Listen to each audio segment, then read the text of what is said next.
Þetta er 1-0 sigur í bara gríðarlega mikilvægan leik. Hvernig bara líður eftir leikinn? Bara gaman að vinna. Já, það er alltaf gaman að vinna fótboltaleiki og þetta var svona skildur sigur. Við vissum að þetta væri leikur sem við þurftum að vinna til þess að vera í sem bestu stöðu upp á að komast inn á HM sem er draumur hjá okkur. Þannig að bara, já, gríðarlega sátt með sigurinn. Söguleg leikur fyrir þig, jafnar leikjametið, bara hvernig er sú tilfinning?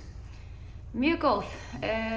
Bara, já, virkilega gaman að vera komin upp við hlið Söru sem er náttúrulega bara góðsögn í íslenskum fótbolta og átti frábæran feril og ég lærði mikið af henni, fékk að spila með henni í mörg ár og bara virkilega gaman að vera komin upp við hlið hennar. Ertu farin að horfa í 200 landsleikina? Ég veit það nú ekki alveg. Nei, maður verður að sjá hvernig þróast en það er alltaf, það skiptir ekki máli hvort sé fyrsti landsleikur eða 145, það er alltaf jafn mikill heiður að fara í treyjuna og spila fyrir Íslands hönd. Þegar þú labbar inn á völlinn í dag, leiðir eins og þetta væri svona pínu sérstakur leikur út af þessu mynd?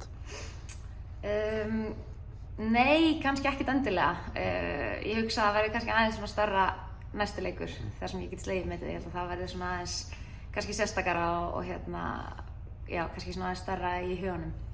Bara leikurinn í kvöld 1-0 gefur kannski ekki alveg rétt að mynda leiknum eða hvað? Þetta hefði getað verið stærra? Já, sammála því. Við hefðum getað skorað fleiri mörk. Mér fannst við vera með alveg fína stjórn á leiknum, meiri hluta leiks, áttum fullt af færum.